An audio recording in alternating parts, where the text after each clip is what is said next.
Hello, welcome back to Book and Page. We are on to the second last video for Aristophanes the Wasps.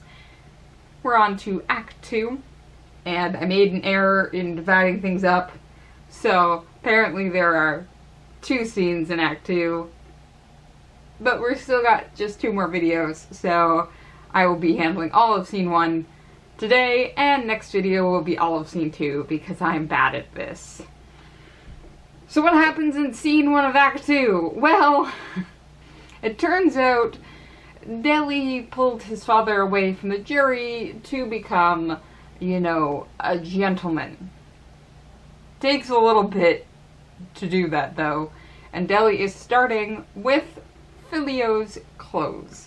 He has a new wardrobe for him with new shoes and a new cloak, so Filio ultimately has to give up sort of the last vestment of the jury system that he has, which is his juror's cloak, in order to put this new outfit on. At first, he is really not okay with this. He is frustrated with the heat of the new cloak. The new shoes are called Spartans, and he's very anti-Spartan because Sparta is an enemy of Athens, except when it's not. What can you do? And ultimately, though, Filio starts becoming attracted to this outfit. He likes sauntering around in it and looking cool. He does a butt wiggle. Apparently that's a thing even people back then did. Flattery, it turns out, is useful. Delhi sort of convinces him into that. And then next is the focus on action. So, can Filio present himself like a gentleman at a party? This starts with being able to lounge on the lounging couch properly. You gotta pour yourself onto it. Not lay down on your back with your knees up. I'd be bad at parties, I guess. I'm just too lazy for this pouring of myself, apparently. And they run through all the etiquette of the dinner very quickly. Filio is a little confused, and then we get to the after-dinner conversation, and most importantly, the after-dinner singing. It turns out when you start group songs, you gotta be able to read the mood of the party and head in the correct direction. Filio takes some time to figure this out, but Delhi seems to get him there. He likes the prospect, and decides, you know what? We have, in fact, achieve gentlemanliness, let's go drinking. Filio isn't quite sure about that part because he's well aware that a lot of people have ended up in court because they drunk too much and assaulted somebody or got in trouble for noise and things like that. So Filio at first is kind of like, Delhi's got it covered. If you're drinking with gentlemen, they'll just make the problem go away. And we finish up the scene with the chorus coming back in. There's a little song about going to the party and making fun of some people. And then we break the fourth wall again for the chorus leader to basically admit, all of you thought I wasn't going after Cleon. I'm not scared of him.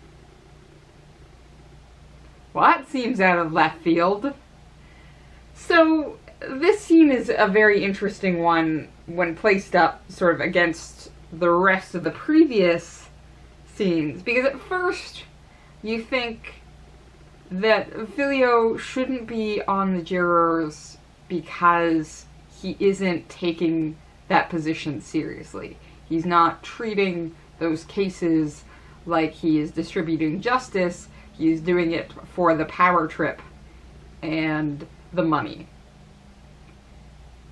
And then we get the fake jury, where being on the jury is fine, just not in the public. And now we're here, where it turns out Delhi's doing this because he's embarrassed by his father? The family should be gentlemanlike. So that's a lot of leisure and a less work. You gotta be able to go to all the parties. Wear the fancy clothes. I think most kids will tell you now that drinking with their parents, not exactly what they're aiming at. you know, it's not where they're headed. You get a little older and drinking with your parents might not seem so bad, but most teenagers are going to tell you, please don't come to my parties, Dad. Like, that's just weird. You don't belong here. Yet somehow we have Deli trying to force that issue. And that might be, again, because in today's society, and I am talking about like North American Western society, we're a lot more individualistic. It helps, certainly, if you are from a family that has a higher social standing and money, but your parents don't always define you. Your family doesn't always define you. You can move beyond your family. And Greek society, that seems to be less true. Like, you are connected to your family quite closely. And the kudos that your parents have... Sorry. The kudos that your father has, because Greek society doesn't much care for the women's. But the kudos your father has does then affect you. So, it turns out Deli is embarrassed by his father and for himself. So we're now trying to fix everything by turning the father into a gentleman of some sort. And Deli really seems to like using this play acting style to change his father. Because we had the fake court that Deli then used trickery towards the end of to convince him away from that. So we convinced him away to the real court, to the fake one. We then used the fake court to convince him away from the jury's life in general. And now we have to run through a fake party first. The mistake here, though, is it goes far too quickly. Like, frighteningly quickly. Deli seems to assume that his father is keeping up with him. And maybe it's because his father is also starting to realize exactly what's happening, because he sort of calls Deli out on it. He has the line, whatever you just imagine in the supper. So I guess Filio thought they were actually going to have dinner, and not just play act for him to understand the etiquette here.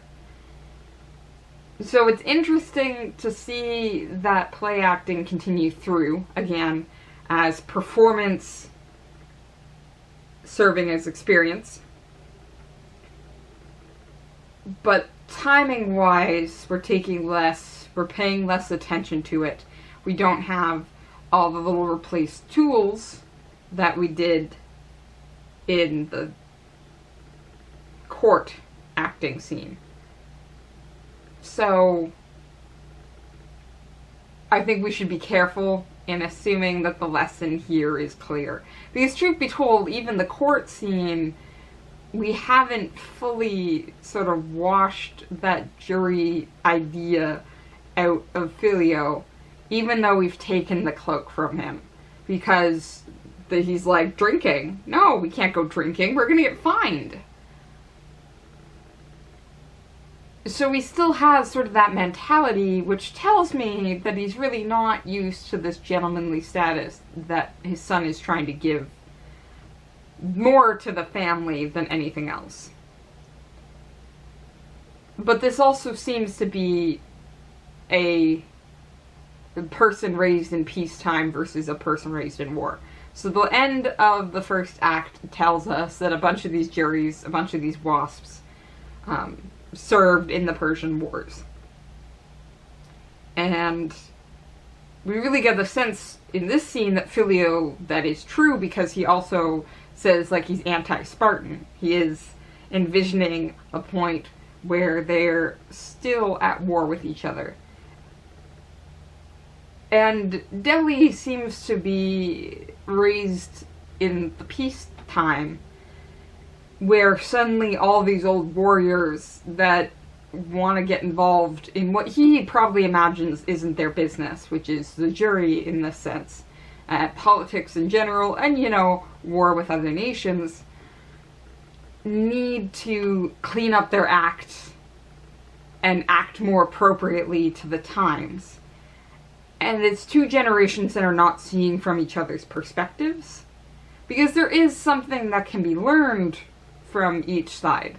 It is true that drinking a lot can lead to problems, but relaxing and, you know, wearing clothes that are better kept is also worth noting something. Is your identity attached to either of those? Well, unfortunately, society does tend to do that. That is why Delhi is trying to take the old clothes from his father, because clothing makes the man. And so does activity, which is what Filio is slightly concerned about here. So what we have in this scene is two generations that aren't communicating directly with each other, despite the fact that we are having, like, a conversation between these two, because they're not seeing eye to eye. They're not seeing why the clothing is important versus why the jury cloak is important. They're not seeing why the party is important versus getting in trouble for drinking. And they're also not seeing each other on the same social level. Like, evidently, Filio doesn't know what's appropriate at a party, or how to lounge on the couch, or the fact that if you're rich and gentleman-like, you're less likely to get in trouble with courts because your gentleman friends will make the problem go away. And this is actually like a psychological thing that is true even today. If you see someone in a nice business suit ask you for money because they need to get a taxi somewhere, you're more likely to give it to them because you're going to assume that this is a usually well-off person who's got it together, who's just having a bad day. If you see someone grubby, dirty, hasn't had an opportunity to wash their clothes in a while or shower, then you're going to make assumptions about that person. They're homeless. They're a drug user. They're going to mug you. A lot of things that are going to stop you from opening yourself up to helping that person. The same way that someone looking put together and just having a bad day is going to ask you to open up. So it's sort of this weird moment where we've got two perspectives, each are valid, but each are also deeply, deeply flawed. We've seen some of the problems of Filio in the past act. If you're not taking the position of juror seriously, if you're not fighting for justice, then having somebody like that in the position of power can be really dangerous for the society. But I get the sense that Delhi's perspective isn't super great either. Like, just don't get involved at all.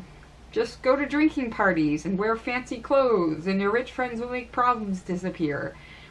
Well, then you're not doing anything for society there. And ultimately you can become a drain on society. As someone who is drinking and getting in trouble, even if your friends are making that disappear, you're still disrupting the situation. And, well, you're not giving anything back. Is a bad juror better than no juror at all? I think both of those are very problematic. We should be training people to be good jurors instead. But Delhi seems to be saying, just relax and enjoy yourself and ride along. Which isn't quite what we should be aiming to do either way.